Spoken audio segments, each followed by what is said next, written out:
Cek, kedengeran nggak suaraku? Jelas Mbak di aku. Ya, jelas Mbak. Jelas ya, aman ya. Thank you.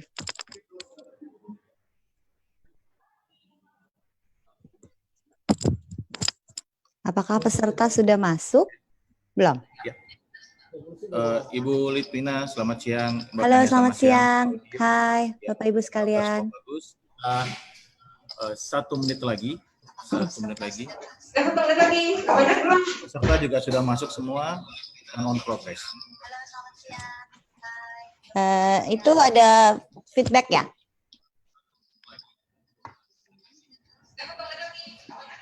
Ada feedback benar nggak tadi barusan? Dah, hilang feedback ya.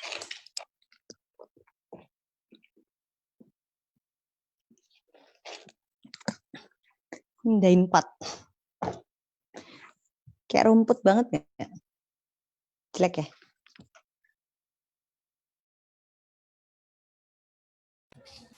Oke, Ibu Litwina, Mbak Kania, tandon ada di layar.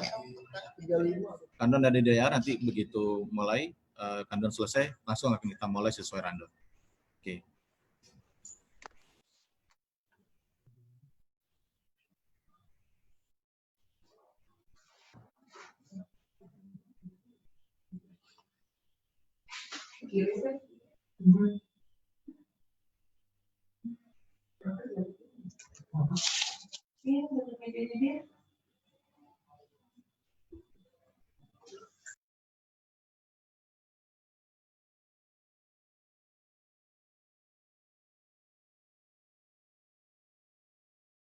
Saatnya. Ya, selamat siang, akhirnya tiba saatnya waktu yang sudah kita tunggu-tunggu bersama. Waktu sudah menunjukkan pukul 2 siang, yang artinya webinar bersama Madurasa dengan tema Cara Mengatur Keuangan di Tengah Pandemi akan segera kita mulai. Nah, namun sebelumnya kami selaku perusahaan Madurasa ingin mengenalkan sedikit profil tentang PT Madurasa Unggulan Nusantara. Nah, Madurasa ini merupakan salah satu pionir perusahaan madu di Indonesia. Kami berdiri sejak tahun 1984, Mams. Kami mengeluarkan berbagai macam produk madu, diantaranya madu rasa premium, madu rasa murni, madu rasa kurma, dan lain sebagainya. Nah, berbagai jenis produk madu rasa yang kita punya bisa dilihat loh, Mams, di website kita yaitu madurasa.co.id. Nah, selain itu, satu-satunya produsen madu rasa ini mempunyai sertifikat ISO internasional dan sudah memiliki sertifikat halal ya, Mams.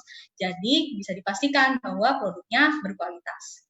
Nah, dengan mengonsumsi 2 sendok madu setiap hari dapat memberikan manfaat bagi tubuh, di antaranya yang pertama, merangsang produksi sel-sel imun dan juga meningkatkan kekebalan tubuh. Yang kedua, meningkatkan stamina tubuh agar tetap fit setiap hari. Dan yang ketiga, membersihkan zat racun dalam tubuh. Nah, selain itu, kita juga perlu nih, Mams, mengetahui narasumber kita hari ini. Narasumber kita yaitu Ibu Litwina Hananto. Nah, beliau adalah founder dan juga CEO dari QM Financial with Financial Trainer. Selain itu, Ibu Litwina Hananto ini merupakan seorang pembicara publik edukasi finansial. Beliau juga menulis buku Plan Now dan Untuk Indonesia yang Kuat.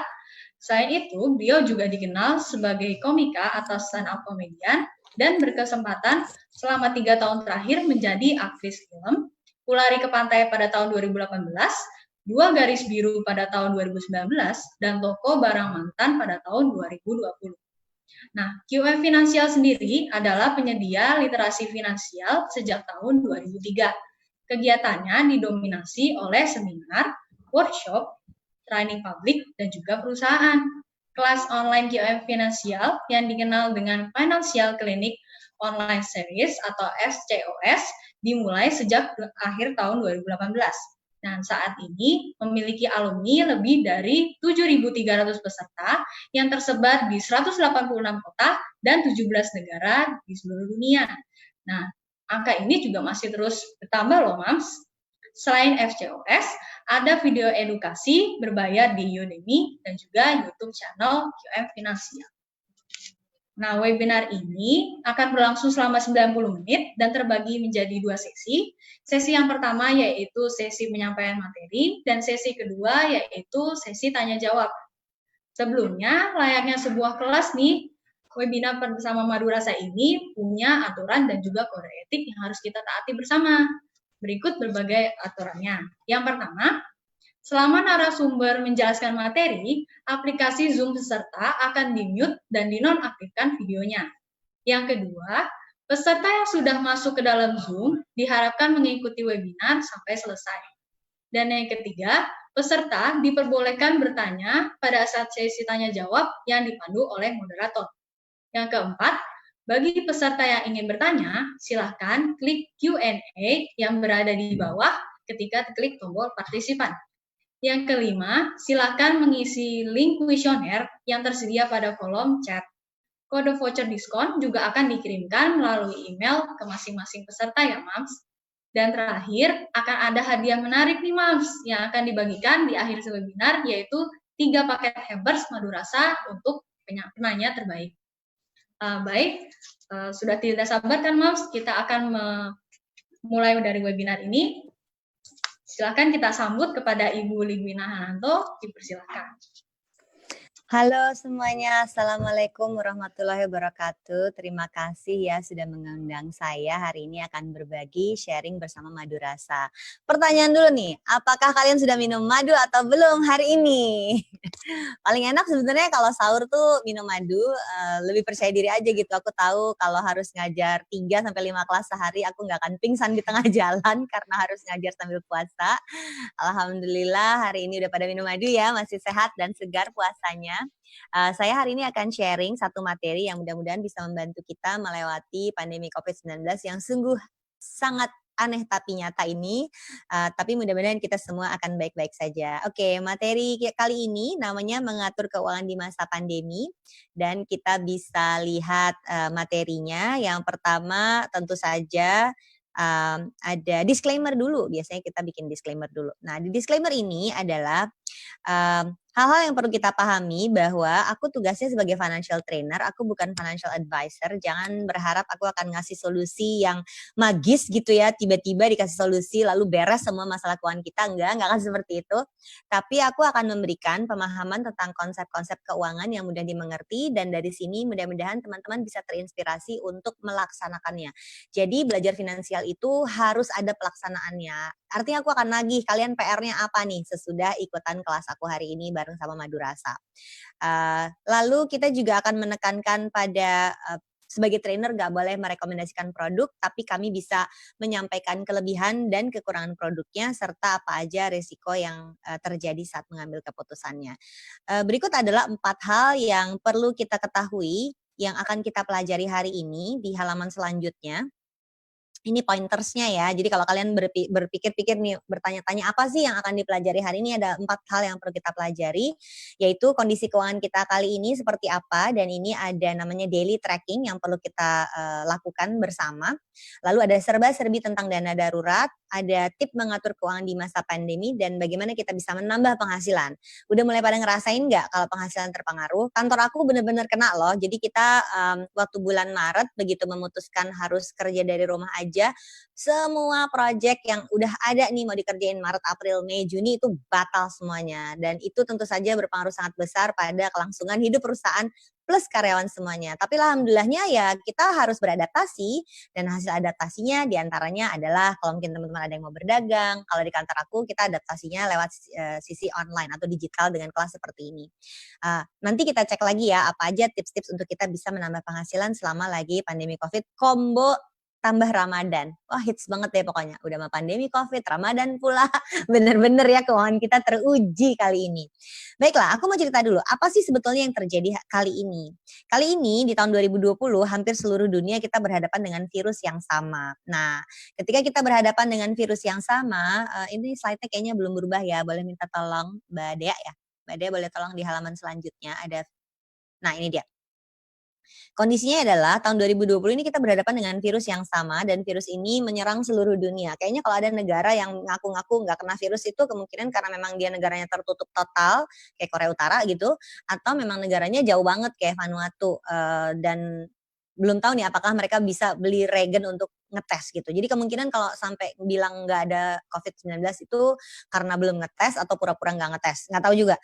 Yang menarik adalah karena semuanya kena, efeknya tentu saja seluruh dunia jadinya harus melambat. Jadi banyak sekali manusia ini tidak bisa hidup seperti normal yang dia kenal. Istilahnya yang lagi hits banget istilahnya itu sekarang new normal. Jadi kalau selama ini kita berangkat ke kantor, berangkat kerja, berangkat ke pasar, berangkat antar anak sekolah, atau ada yang masih kuliah, tentu saja sekarang semua tidak bisa dilakukan secara normal dan harus dilakukan dengan cara online atau dari rumah semuanya dikendalikannya. Ketika ini terjadi, maka yang perlu kita perhatikan adalah cara hidup kita tuh berubah total. Dari yang tadinya kita punya aktivitas di luar rumah, sekarang semua dilakukannya di luar rumah. Aku nggak tahu ya kalau kalian gimana, tapi aku sudah rindu pada kondisi yang ada di luar sana sampai aku sedang menciptakan indoor jungle. Aku sampai punya tanaman di ruangan gitu ya, sampai kayak gitu. Kenapa? Karena memang menyadari bahwa penyebaran virusnya di Indonesia itu tidak terkendali, daripada berkeluh kesah, udah aja mari kita berbuat masing-masing apa yang bisa kita lakukan untuk bisa membuat hidup kita aman dan bisa membuat hidup kita juga nyaman. Kalau mau di rumah aja aku harus ngapain? Menariknya adalah ini artinya semua pos pengeluaran yang terjadi yang udah aku hitung-hitung nih di bulan Januari Februari, sekarang udah bulan Mei loh, udah beda banget kan, Maret April Mei, udah 2,5 bulan, berarti semua pengeluaran aku tuh udah beda banget sama yang udah aku kerjakan di bulan Januari Februari. Berarti ini harus kita hitung-hitung. Pertanyaannya adalah apakah kita lebih boros apa lebih hemat gitu. Nah, dengan keadaan seperti ini yang sudah berubah, maka kita mesti ngecek nih pengeluaran kita seperti apa. Yuk kita lihat next.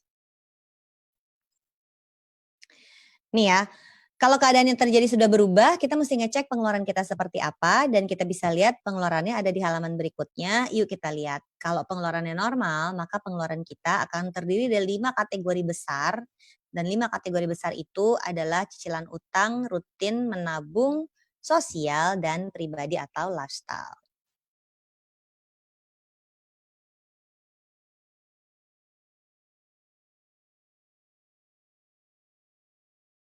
Boleh tolong ke slide selanjutnya kah? Nah ini dia. Pos pengeluaran kita terdiri dari cicilan utang, rutin, menabung investasi, sosial atau pribadi dan lifestyle. Dan dalam kondisi normal kita bisa lihat di pos yang sebelah kiri, di pos yang sebelah kiri itu kelihatan ya? Sebelah kiri. Di pos yang sebelah kiri kelihatan kan kalau itu yang warnanya biru nih, kolom yang warna biru isinya adalah 5 pos pengeluaran dalam kondisi normal. Dalam kondisi normal, maka kita akan berhadapan sama cicilan utang maksimal 30%, menabung atau investasi itu sekitar 10 minimum ya, minimum 10%, biasanya antara 10 sampai 30%. Lalu ada rutin atau lifestyle itu antara 40 sampai 60%, lalu ada sosial itu 2,5% dan terakhir ada pengeluaran pribadi kita yang besarannya dibuat aja maksimal 20%. Jadi kalau kondisinya normal kita tinggal atur-atur aja sih. Nah, begitu kondisinya pandemi Covid, apa yang harus kita lakukan? Yang pertama, kita harus memastikan supaya semua pengeluaran cicilan utang kita terbayarkan dengan baik dan yang kedua semua pengeluaran rutin kita juga terbayarkan dengan baik. Jadi 2 yang paling utama tuh ini, yang ke bawahnya sih nggak usah kita paksain, yang ke bawahnya itu kita atur sendiri aja, tapi aku selalu ngecek apakah kamu mampu untuk bayar cicilan utangmu untuk berapa lama, apakah kamu mampu membiayai semua operasional pengeluaran keluarga sehari-hari, mulai dari listrik, bensin nggak terlalu banyak kali ya, tapi kayak makan, pengeluaran yang utama kayak vitamin, madu, itu kebelinya seperti apa, untuk memastikan kondisi keuangan keluarga kita baik-baik aja dan juga kita sehat secara jasmani. Jadi untuk 2 pos yang paling utama yang harus diprioritaskan selama pandemi Covid itu adalah pengeluaran cicilan utang dan pengeluaran rutin. Nah, bagaimana sih cara kita menghitungnya? Yuk kita lihat bagaimana kita bisa ngecek pengeluaran kita melalui aktivitas yang namanya adalah daily tracking. Aktivitas daily tracking ini caranya adalah sebagai berikut. Nah, yang di berikutnya ini ada tabel-tabelnya. Di tabel-tabelnya itu akan kelihatan kalau daily tracking itu sebetulnya adalah cara kita ngecek pengeluaran kita tuh seperti apa aja. Nah, tunggu ya, aku mau ngecek dulu. Nah, yang ini nih, yang aku mau kasih lihat itu adalah si daily tracking. Kalau kita ngomongin daily tracking, ada tabel-tabelnya nih, ada kolom-kolomnya. Sebenarnya ini tuh catatan biasa aja untuk ngecek sebenarnya pengeluaran kita sehari-hari seperti apa. Tadi kan aku dibilang ya kalau pengeluaran kita Januari Februari itu beda dengan pengeluaran Mei. Kalian tuh merasa lebih boros atau lebih hemat? Boleh tolong nggak tulis diketik di Zoom chatnya. Menurut kalian, pengeluaran kalian itu lebih boros atau lebih hemat? Aku pengen tahu aja sih kayak apa. Karena ternyata banyak yang merasa boros waktu di minggu-minggu pertama. Tapi udah tuh Agaf Sinanturi bilang lebih boros gitu. Maria bilang lebih boros. Tapi Febrianti bilang aku hemat katanya gitu. Lutfi juga bilang hemat banget. Pada hemat banget. Nah tergantung ya kalau kalian merasa hemat atau boros, itu tergantung ke kondisi kita masing-masing. Tapi ternyata itu nggak bisa pakai perasaan. Tahu nggak? Aku tuh merasa lebih hemat, itu cuman perasaan. Sekarang buktinya apa? Nah, buktinya untuk memeriksa betul-betul kalau kita memang lebih boros atau lebih hemat, buktinya adalah dengan mencatat dan ngeliat ini hitungannya pengeluaran kita tuh seperti apa dari hari ke hari. Biasanya aku minta orang untuk catat pengeluaran itu sekitar 30 hari, tapi ini PR yang maha dahsyat dan berat sangat gitu ya kalau kita mesti kerjain sampai 30 hari. Jadi biasanya aku minta, oh ya udah kalau nggak mau 30 hari, catat aja untuk 1 minggu dari Senin sampai Jumat plus Sabtu minggunya. Nah Senin sampai Jumat pengeluaran kita tuh apa aja? Ini bayangin kalau kondisinya normal nggak ada COVID-19 ya. Kalau Senin sampai Jumat, aku kalau Senin sampai Jumat yang terjadi pada hidupku adalah pagi-pagi akan nyiapin anak-anak untuk berangkat sekolah. Terus aku ada 3 orang anak-anak ini akan dikirim bersama supirnya untuk pergi ke sekolah masing-masing. Sementara aku di rumah siap-siap, abis itu nanti supirnya balik baru ngantar aku ke kantor. Atau aku ikut ngantar mereka ke sekolah, baru aku diantar ke kantor. Atau aku nggak ke kantor, aku belok dulu ke gym, aku olahraga dulu, baru aku ke kantor. Dari kantor aku akan meeting di kantor sama anak-anak kantor, meeting tim.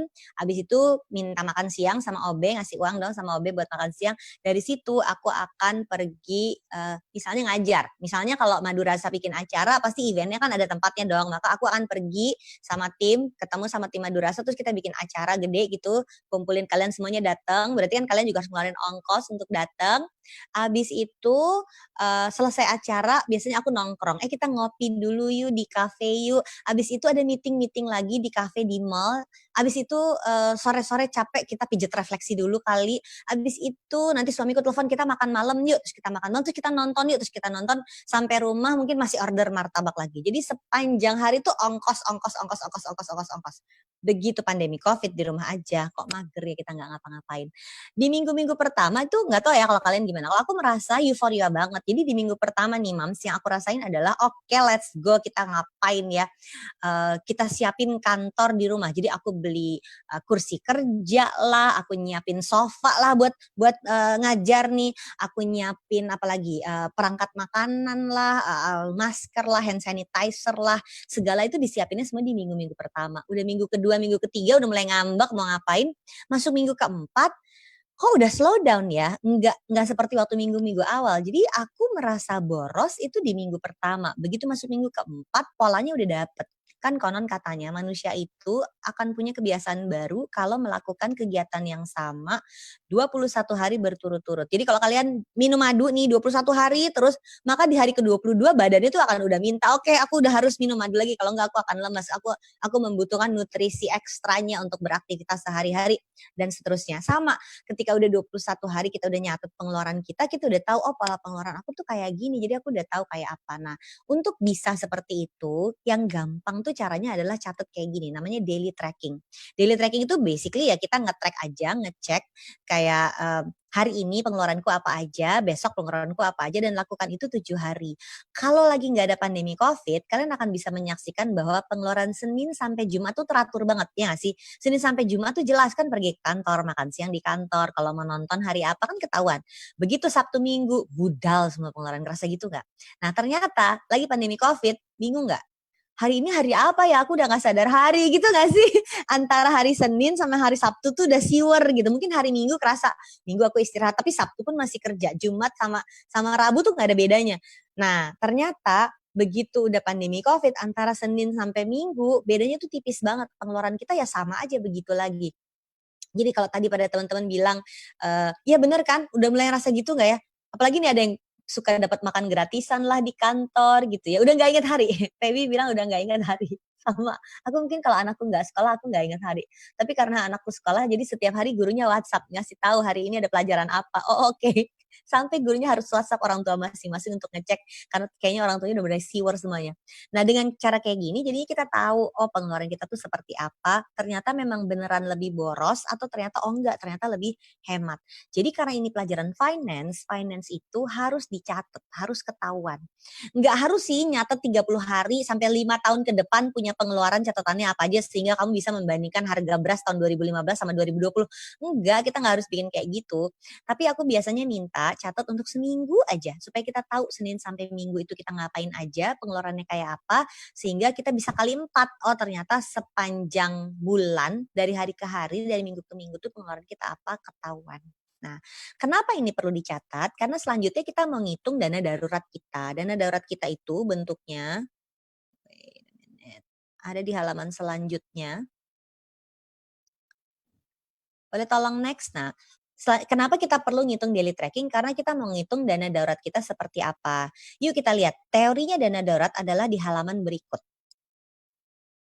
Nah, ini teorinya. Ini teori ya. Jadi teori berarti praktiknya belum tentu ya. Jangan takut dulu lihat dana daruratnya gede banget. Jadi ternyata kita perlu ngitung daily tracking setiap hari supaya kita punya pola.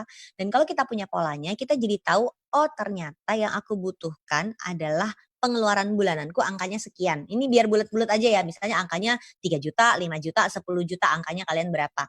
Nah, ternyata angka 10 juta atau 5 juta atau 3 juta itu penting untuk menentukan besaran pengeluaran bulanan kita dikalikan mau hidup untuk berapa bulan. Jadi ternyata yang namanya dana darurat itu adalah hitungan berapa kali kita bisa, berapa bulan ke depan kita bisa hidup tanpa berpenghasilan. Contohnya di sini contohnya adalah untuk yang single 4 kali pengeluaran bulanan, untuk yang menikah 6 kali pengeluaran bulanan, untuk yang menikah dengan anak 1 9 kali pengeluaran bulanan, dan kalau anaknya 2 atau lebih 12 kali pengeluaran bulanan. Itu teori aja. Jadi secara teorinya, idealnya tuh punya dana darurat sebesar itu.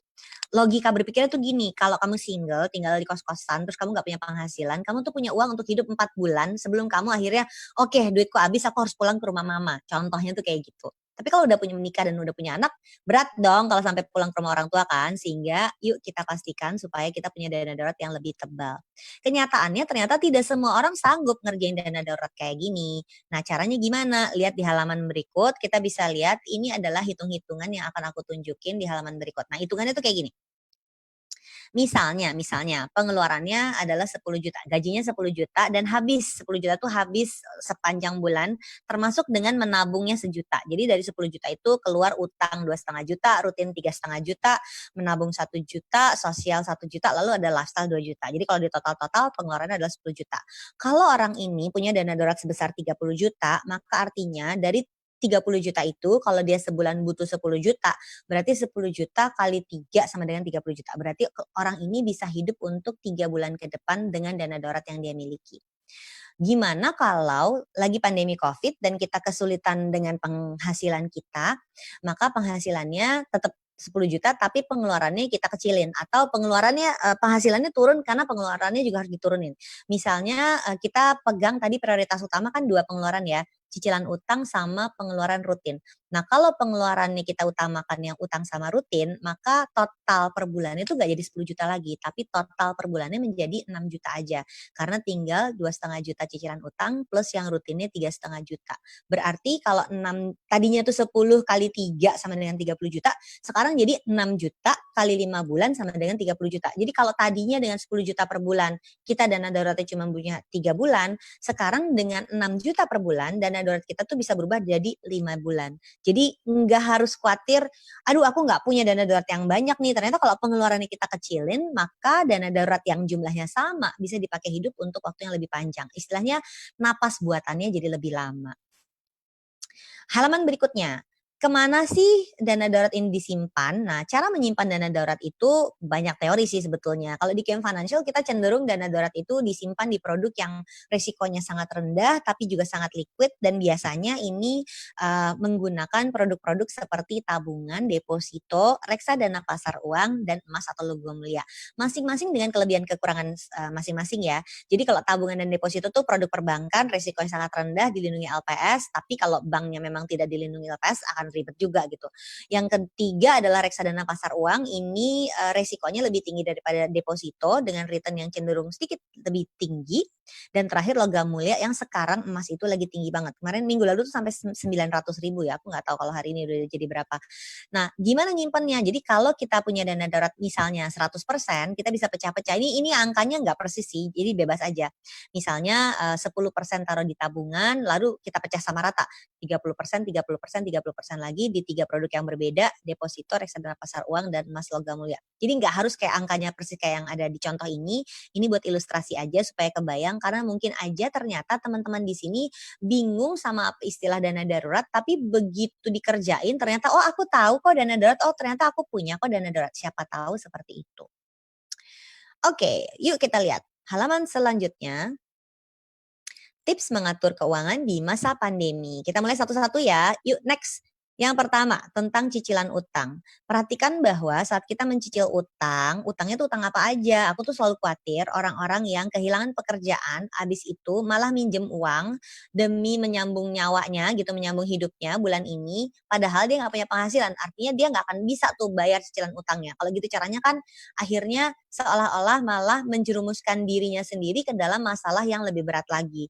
Baru aja kemarin aku suka dapat DM gitu sama teman-teman di Instagram yang curhat-curhat colongan gitu, dan benar-benar udah mulai nih ada orang-orang yang, Mbak aku terlilit pinjaman online, aku terlilit kartu kredit, begitu pandemi kehilangan pekerjaan jadi nggak bisa bayar, aku mesti gimana? Aku punya satu solusi magis untuk utang, yaitu bayar. Nggak ada solusi magis tuh nggak ada. Yang namanya utang itu solusinya cuma satu, harus dibayar. Terus gimana dong? Kalau ternyata memang tidak sanggup bayar, kita bisa melakukan restrukturisasi. Jadi pergi ke bank. Tadi pagi aja, aku kan punya KPR ya. Rumahku ini masih KPR. Aku punya KPR. Dan ketika aku punya KPR, banknya itu lagi pandemi itu teleponin nasabahnya satu-satu untuk ngecek, ibu kondisi penghasilan gimana, baik-baik aja kan, ibu lagi pandemi gini, cicilan akan lancar kan, sampai dicek loh sama banknya.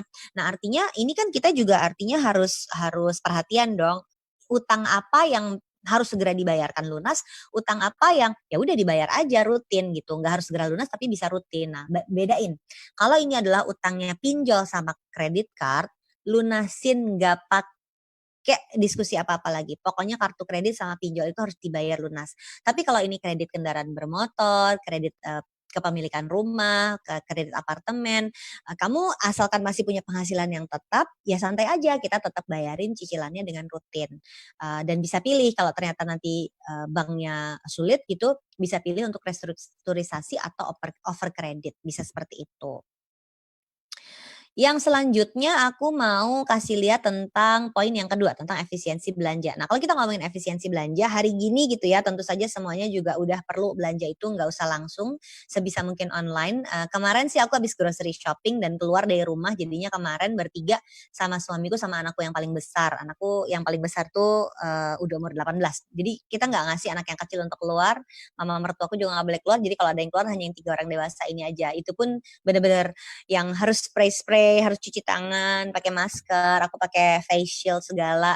Biarin aja deh, pokoknya yang penting bisa dilakukan.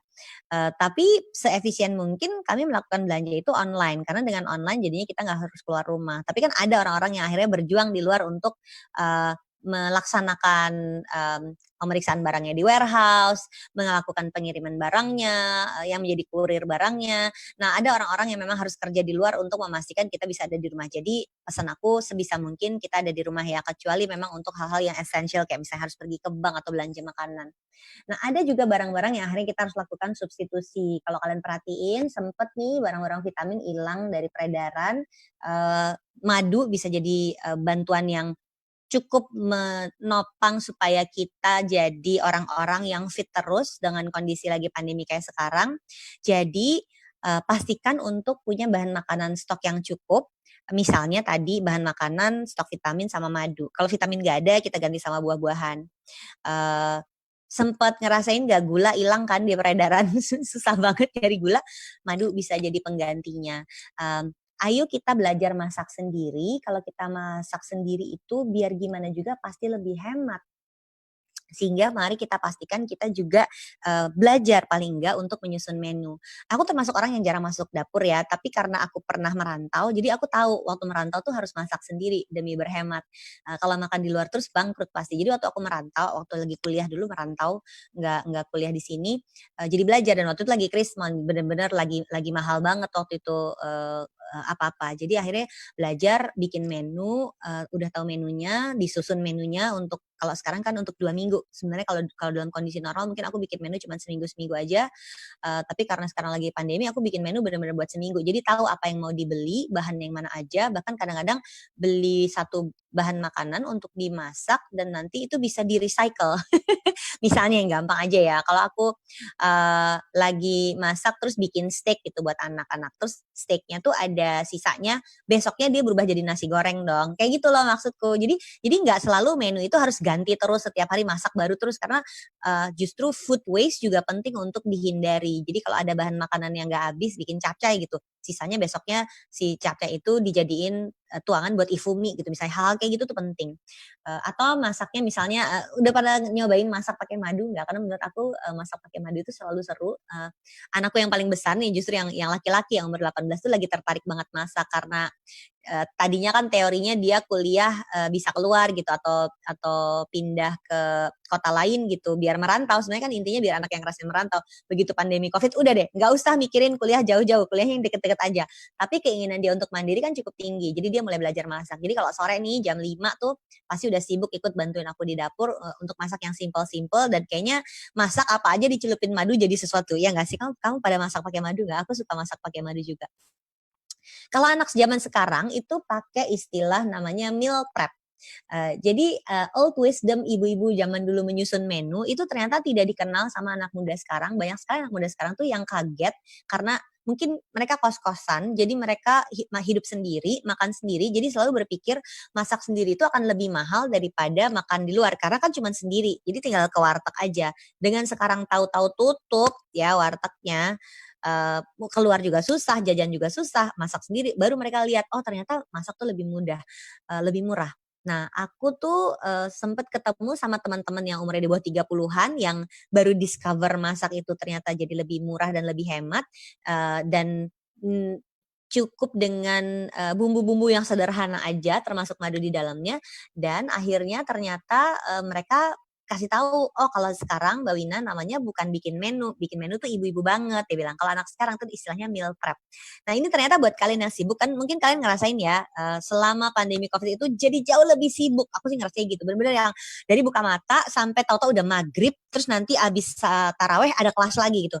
Nah untuk kalian yang memang sibuk banget, bisa bikin trik meal prep. Meal prep itu kita masak di Sabtu Minggu untuk udah disiapin tinggal cemplung-cemplung aja di hari Senin sampai Jumat dan udah banyak banget teman-teman aku yang sebelum pandemi Covid itu praktikin meal prep, mereka bisa memotong ongkos biaya rutin mereka sampai 50% gara-gara udah enggak jajan sembarangan lagi. Ini bisa dicoba karena ini adalah bagian utama dari efisiensi belanja.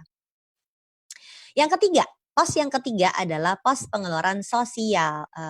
Yuk siap-siap karena menurut aku pos pengeluaran sosial ini penting banget. Lagi kondisi kayak gini banyak banget orang yang kesulitan. Ketika kalian dalam kondisi keuangan yang baik-baik aja, pastikan kalian turut berbagi. Kalau aku sih ngerasanya selama pandemi Covid ini banyak banget kesedihan, banyak banget kesulitan. Betapa senangnya kalau kita bisa berbagi dengan sesama. Buat aku berbagi itu mengobati jiwa. Jadi ketika lagi sedih, lagi galau, lagi apa, berbagi aja pokoknya. Itu membantu mengobati jiwa.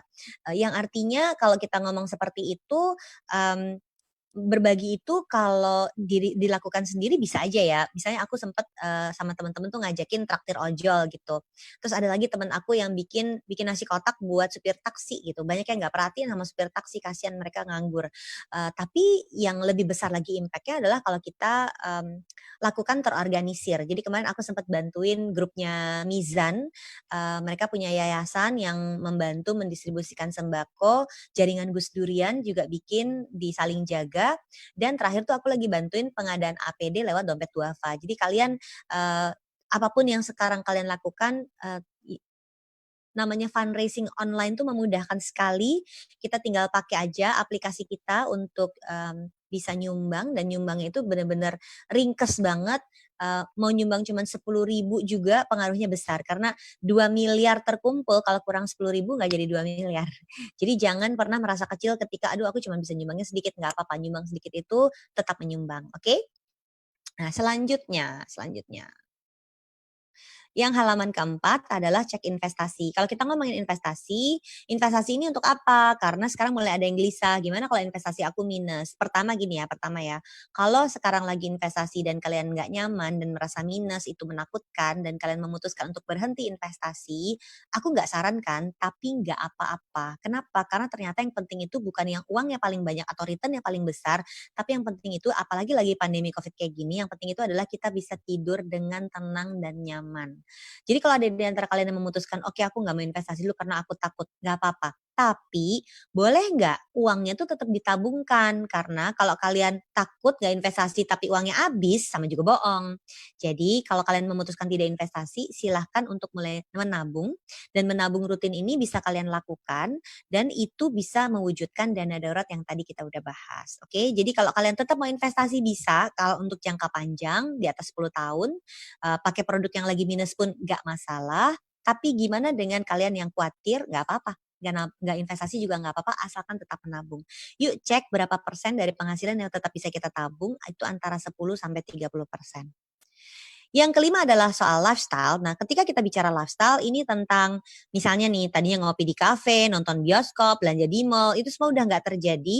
Kalau itu nggak terjadi, maka yang bisa kita lakukan apa? Yang kita bisa lakukan adalah ternyata bisa order lewat ojol, bisa langganan streaming, bisa belanja online, lifestyle-nya tetap jalan ternyata.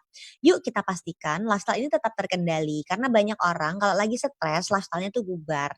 Perhatiin supaya pada saat kita lifestyle-nya itu lagi jadi kompensasi karena kita galau gitu ya, pastiin ini kita batasi di maksimal 20%. Gimana kalau mau lebih dari itu? Boleh aja, tapi bikin rekening terpisah di luar dari rekening gajian dan rekening arus kas yang biasanya lalu lintas untuk pengeluaran bulanan.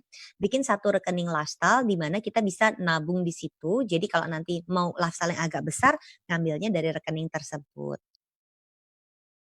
Yang terakhir, yang sangat penting, gimana kalau kita mau nambah penghasilan? Nah ini ya, kalau kita mau nambah penghasilan yang harus kita lakukan adalah memerhatikan dulu kebutuhan utama manusia tuh sekarang apa. Ini ada slide yang penting banget nih di halaman berikut, silakan Masnya boleh tolong ke slide berikut tentang the new normal.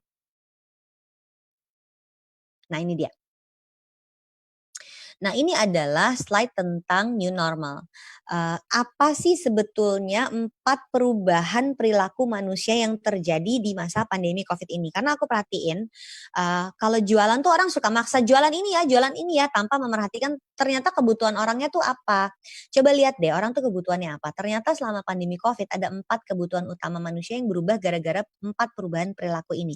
Yang pertama, manusia itu sekarang di rumah aja. Nah, selama dia di rumah aja tuh dia ngapain? Apakah dia beres-beres rumah? Apakah dia nemenin anaknya belajar?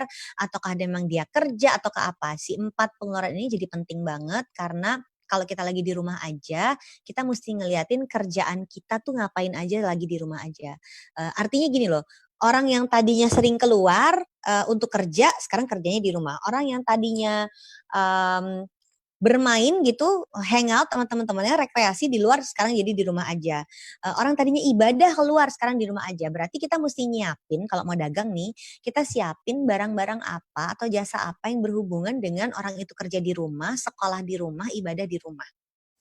Jadi misalnya masih bisa loh jualan Al-Quran biar dia bisa tadarusan di rumah, jualan sajadah gitu biar dia bisa tarawehnya di rumah, jualan apalagi kalau orangnya anaknya online school gitu di rumah, jualan meja kecil supaya si anak kecil itu kalau sekolah lebih nyaman.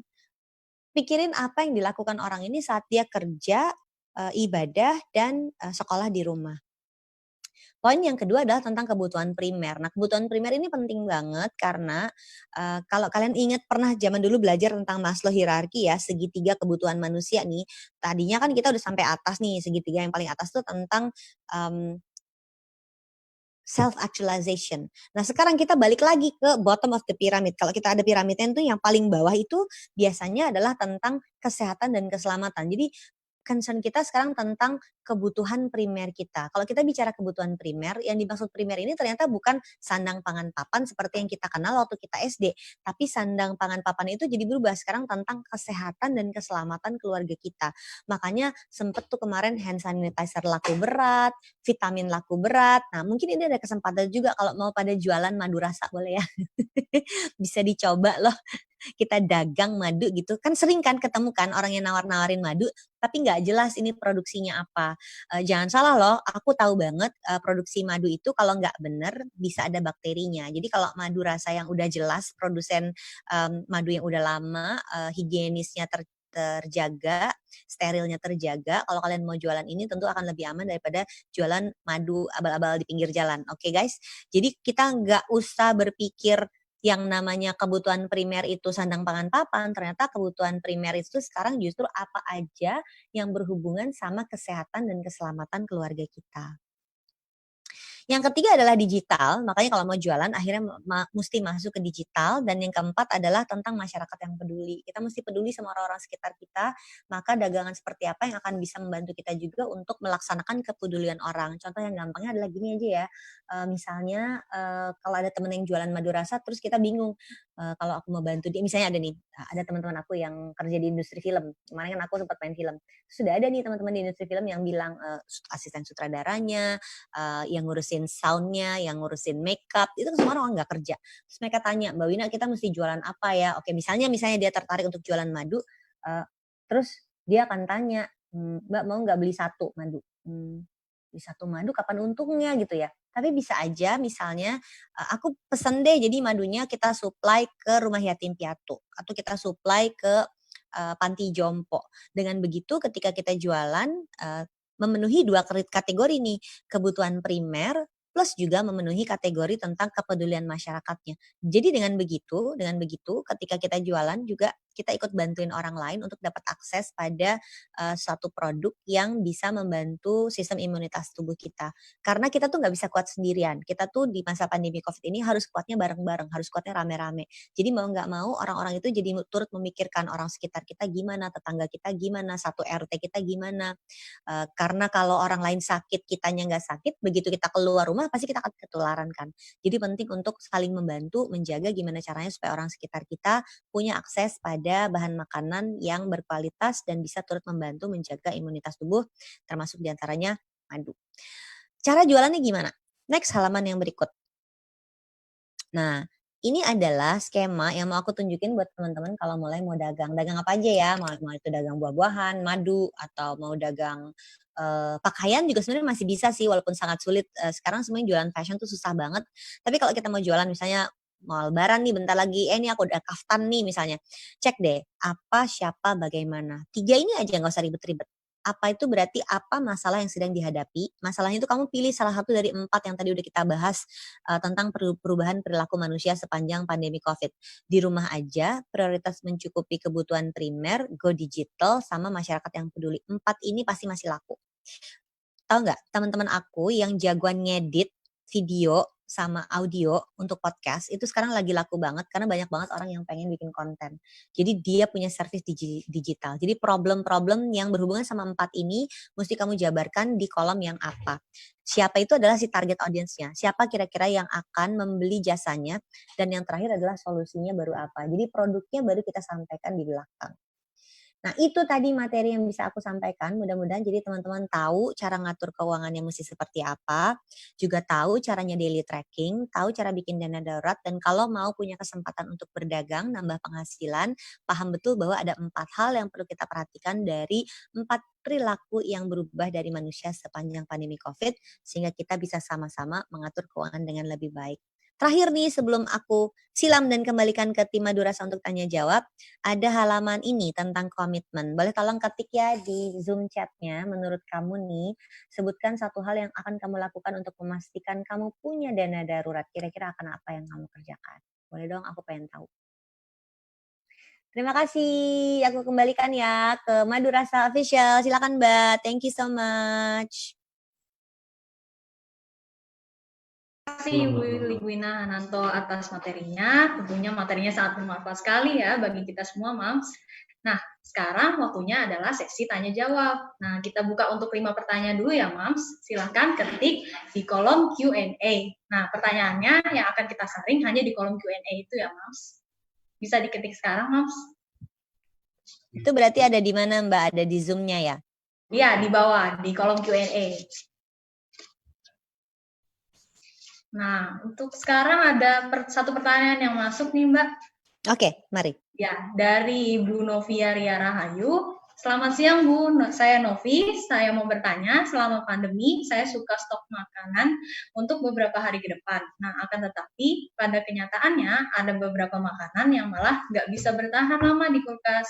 Artinya, pengeluaran malah boros karena harus beli makanan lagi. Apabila ditambah puasa sekarang, lapar mata, bikin apa-apa mau dibeli segala, takjil, dan sebagainya. Nah, kebetulan saya dan suami banyak WFH dan ini berakibat pada pemasukan keuangan keluarga.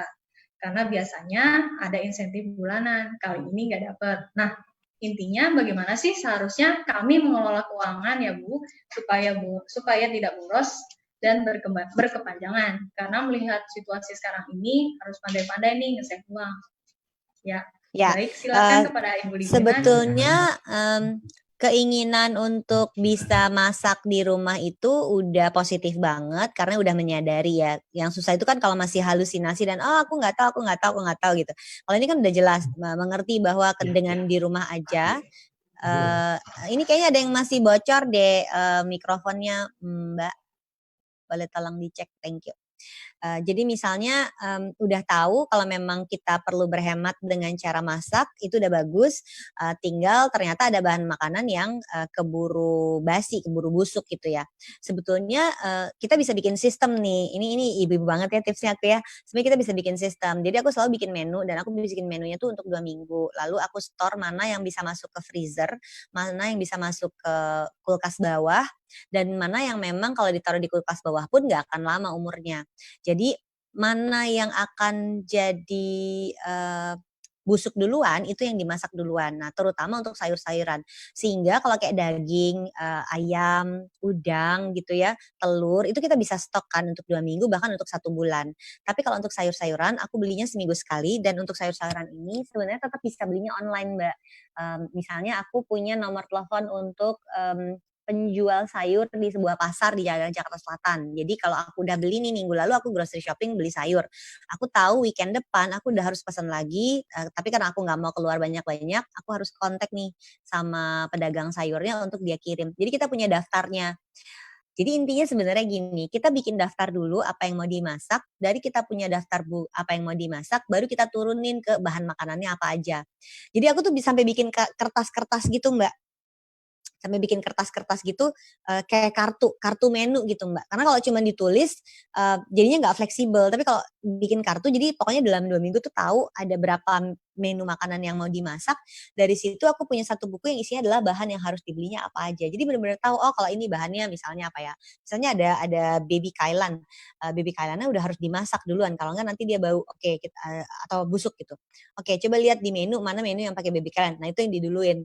Jadi si kartunya tuh bahkan bisa pilih-pilih anak-anak pilih mau menu yang mana dulu gitu misalnya atau kayak udang gitu kan bisa sih masuk freezer tapi kan nggak fresh jadi itu yang dimasak dulu itu yang dikeluarin kalau kayak daging ayam tuh malah bisa lebih lama asalkan kita nyimpannya benar jadi salah satu caranya supaya nggak food waste itu seperti itu. Yang kedua adalah kita bikin wish list. Nah, aku tuh punya satu buku besar taruh di meja makan yang kalau suamiku tanya, apa yang harus dibeli minggu ini? Anak-anakku sibuk ikut nulis di situ. Itu wish list. Jadi misalnya sesederhana kayak butuh bolpen baru, pengen punya cat air buat menggambar karena aku bosan nih kalau anak yang kecil mintanya kayak gitu. Atau anak yang laki-laki misalnya aku butuh cukuran kumis gitu misalnya. Atau si Mbak bilang beras habis Pak gitu. Itu ditaruh di wishlistnya semua sehingga aku sama suamiku bisa lihat.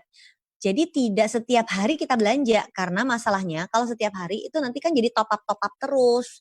Terus akhirnya tidak terkendali yang bahaya itu seperti itu. Tapi kalau kita udah set jelas mau beli apa aja, hari apa aja dan kita tahu mana belanjaan yang memang wajib dibeli segera, mana yang ini bisa nunggulah nanti ya gitu. Itu jadinya punya kendali lebih banyak. Sebenarnya prinsipnya sama sih. Mbak pasti kan kalau grocery shopping bawa daftar ya. Ya nggak? Atau kalian nggak bawa daftar kalau grocery shopping tuh bawa daftar. Salah satu trik untuk memastikan kita nggak impulsive buying itu adalah jangan belanja saat lapar. Masalah kita lagi puasa kan, jadi lapar terus ya. Jangan belanja pada saat lapar dan selalu bawa daftar.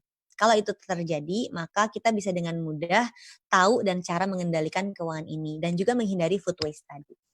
Thank you, pertanyaannya bagus sekali. Masih di mute, Mbak. Iya, terima kasih Bu Lidwina atas jawabannya. Selanjutnya nih ada pertanyaan yang kedua dari Ibu Adia M. Bagaimana sih penghitungan dana darurat untuk suami istri yang belum punya anak, namun menanggung setengah biaya hidup orang tua suami dan full biaya sekolah satu orang adik? Nah, alhamdulillah katanya tidak ada hutang dan juga cicilan. Oke, teorinya kalau memang masih couple, dana daruratnya itu 6 kali aja. Jadi misalnya biaya hidupnya 10 juta, kali 6 berarti 60 juta. Isunya sekarang menanggung sebagian biaya orang tua dan sebagian biaya untuk anak orang masih sekolah ya. Nah, asalkan biaya orang tua dan keponakan ini ada di dalam pengeluaran yang 10 juta tadi udah termasuk sebagai dana darurat sih. Jadi kalau menurut aku 6 kali aja cukup, tapi dalam kondisi pandemi COVID lebih dari 6 itu nggak masalah. Silakan mengumpulkan lebih banyak. Kalau perlu nih, kalau sekarang udah punya 6, terus kita sekarang melakukan penghematan dan tambah lagi. Semoga kamu bisa bertahan dalam kondisi pandemi COVID ini dan penghasilan kamu terutama baik-baik aja, jaga baik-baik penghasilannya. Silakan Mbak, pertanyaan selanjutnya.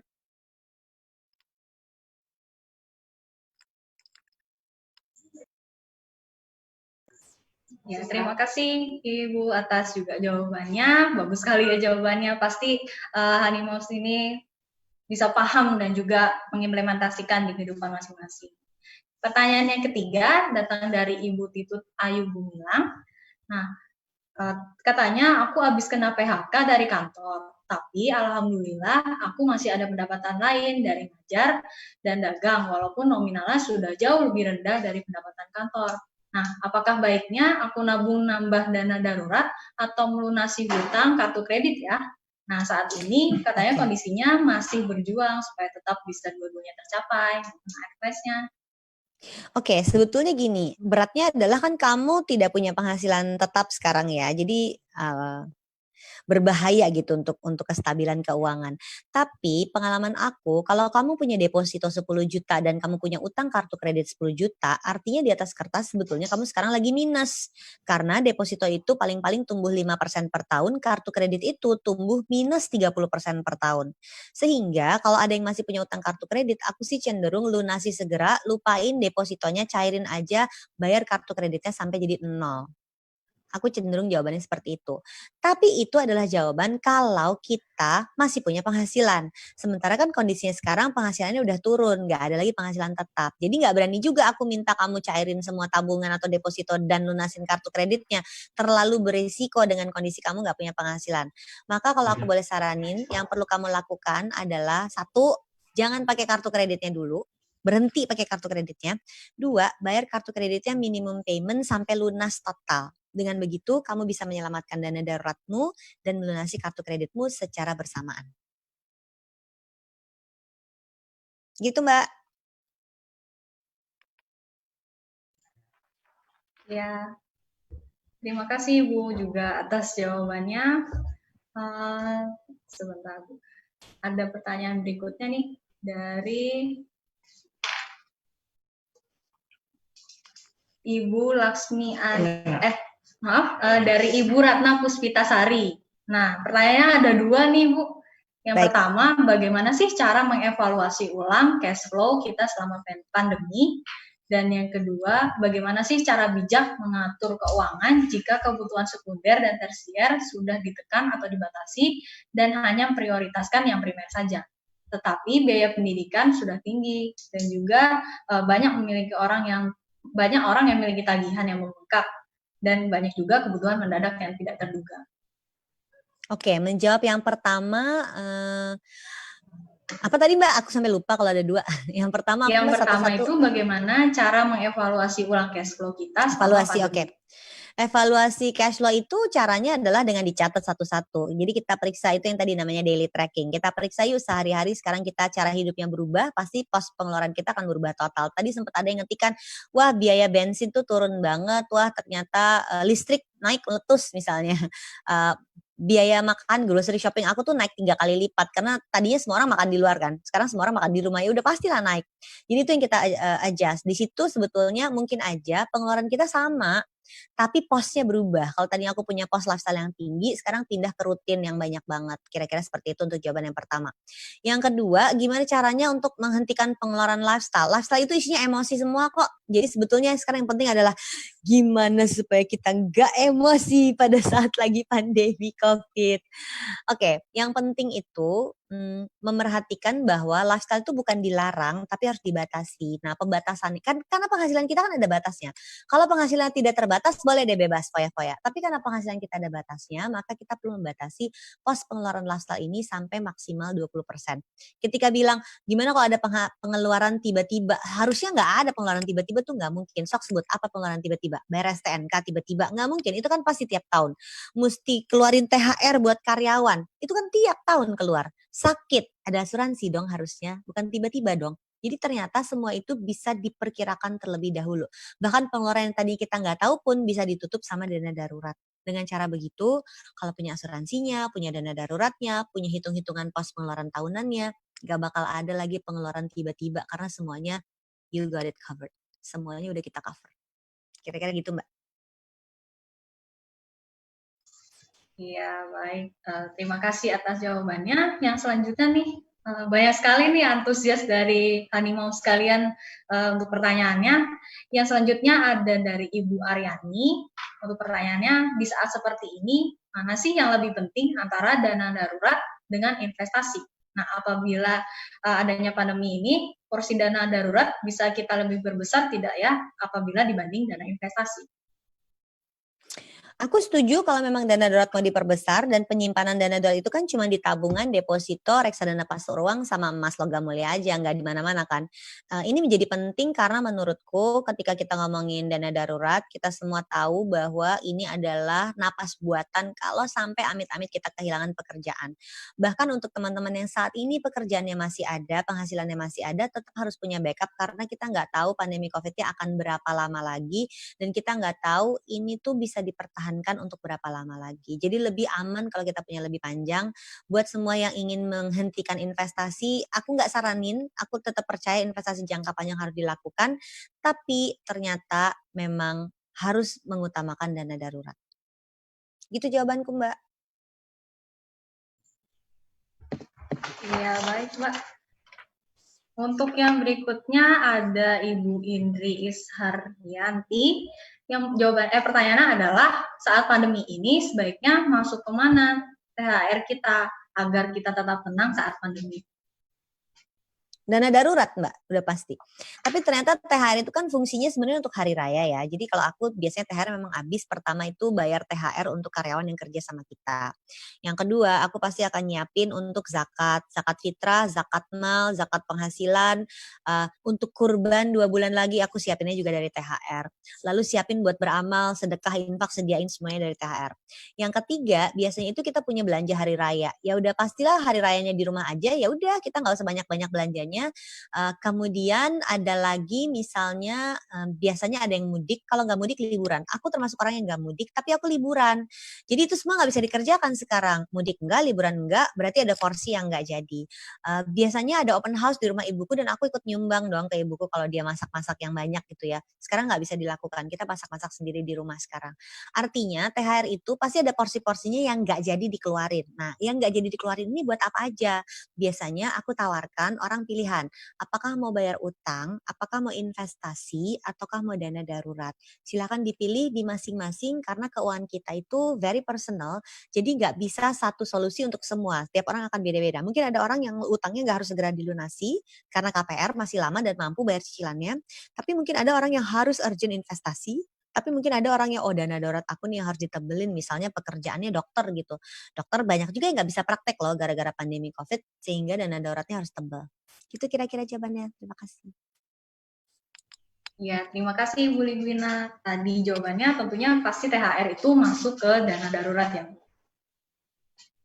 Ya, untuk selanjutnya karena banyak nih Bu antusias dari para Hanimau sekalian, boleh nggak kita menambah kembali nih untuk pertanyaannya? Boleh satu lagi kali ya Mbak? Oh iya, ada pertanyaannya nih Bu dari Ibu Alifa. Halo, selamat siang Mbak Wina. Saya baru menikah dan masih belajar mengelola keuangan. Selama ini saya coba melakukan tracking pengeluaran pakai aplikasi, tapi rasanya masih susah buat lihat pola rutinitas pengeluaran per bulan. Nah, adakah tips yang lebih mudah supaya bisa mengelola keuangan biar lebih terkontrol? Baik. Bagus banget pertanyaannya dan pas banget untuk jadi pertanyaan yang terakhir yang aku jawab. Jadi sebenarnya gini, yang paling penting itu adalah kita membagi budget pengeluaran kita menjadi 5 kategori besar, yaitu cicilan utang, rutin, menabung dan investasi, sosial, dan lifestyle. Jadi kalau setiap bulan kita udah tahu berapa yang ke cicilan, berapa ke yang rutin, berapa ke menabung, berapa ke sosial, berapa ke lifestyle. Kita nggak harus lagi catat-catat pengeluaran kita, enggak. Jadi misalnya nih, cara zaman dulu tuh adalah dimasukin ke amplop. Kalau angkanya 10 ya, kalau angkanya 10, 2 di cicilan, 1 di menabung, berapa di rutin kayak gitu. Zaman dulu pakainya amplop. Kalau sekarang udah zaman sekarang nggak pakai amplop dong. Zaman sekarang caranya pakai digital. Jadi pakai internet banking kita pisah-pisahin berdasarkan 5 kategori tadi. Misalnya nih, setiap bulan udah jelas ada biaya rutinnya 2 juta, lifestyle-nya 1 juta. Artinya habisin aja nggak apa-apa bebas. Yang 2 juta dihabisin buat rutin, yang 1 juta dihabisin buat lifestyle nggak apa-apa. Asalkan menabungnya udah tersedia minimum 10% dari penghasilan kita tadi. Dengan begitu kita nggak harus catatin satu-satu lagi karena budgetnya masing-masing udah ada. Tadi di depan aku minta kita melakukan daily tracking, mencatat yang menyebalkan dan membosankan ini dan tadi kamu sendiri ngerasain gak efektif. Aku meminta begitu karena kita mesti ngecek apakah pos-pos kita itu udah berubah. Karena cara hidup kita berubah, maka pos yang udah kita bikin budgetnya di Januari, Februari, di bulan Mei ini udah gak sama. Jadi ternyata kegiatan mencatat itu hanya kita butuhkan supaya tahu pola yang baru aja, buat ngecek doang aja. Tapi di luar itu, asalkan posnya udah kita bagi dengan pos-pos yang udah kita tentukan sebelumnya, dengan kata kerennya budgeting, gak perlu nyatat-nyatat lagi karena udah otomatis. Begitu uang masuk langsung pisah-pisahin jadi 5 kategori dan boleh dihabiskan semua karena yang untuk ditabung dan investasi dan cicilan utang pun udah kita masukin di dalam posnya terpisah sendiri. Jadi dengan cara begitu nggak perlu pusing harus catat satu-satu lagi, tapi titip kerjain seminggu aja untuk nyatet hanya untuk ngecek polanya bener atau enggak. Dengan begitu waktu kita bikin budgeting lebih dekat dengan kenyataan dan nggak kebobolan. Terima kasih, bagus banget pertanyaannya. Terima kasih Bu Ligwina. Ada satu pertanyaan lagi nih Bu yang mungkin bisa jadi masalah bagi banyak orang yang sekarang. Boleh pertanyaannya Bu satu lagi? Bonus ya satu ya, soalnya aku habis waktunya. Iya. Ya baik, pertanyaannya dari Ibu Yeni Susanti, bagaimana sih kalau kita tidak punya dana darurat tetapi punya barang-barang seperti elektronik, apakah lebih baik digadai atau dijual untuk memenuhi kebutuhan sehari-hari? Kalau udah emergency, aku terus terang mendingan jual barang daripada harus ngutang. Itu titip ya, penting banget. Karena aku selalu gelisah lihat orang yang udah dia nggak punya penghasilan, solusi yang gampang buat dia adalah utang. Padahal utang tuh bukan solusi, utang itu masalah. Jadi kalau kita sampai memang udah kepepet banget penghasilan udah nggak ada, mulai jual-jual barang nggak apa-apa, itu lebih terhormat daripada kamu harus ngutang. Ngutang itu harusnya jadi solusi yang paling bontot karena harusnya untuk kebutuhan sehari-hari itu tidak pakai utang. Kalau kamu sampai ngutang untuk kebutuhan sehari-hari, kamu lagi menggali lubang masalah yang lebih dalam lagi. Gitu Mbak. Iya baik, terima kasih Bu Ligwina atas jawabannya. Tentunya kita pasti harus memprioritasnya untuk menutup hutang kita ya, daripada hutang lebih baik kita bayar.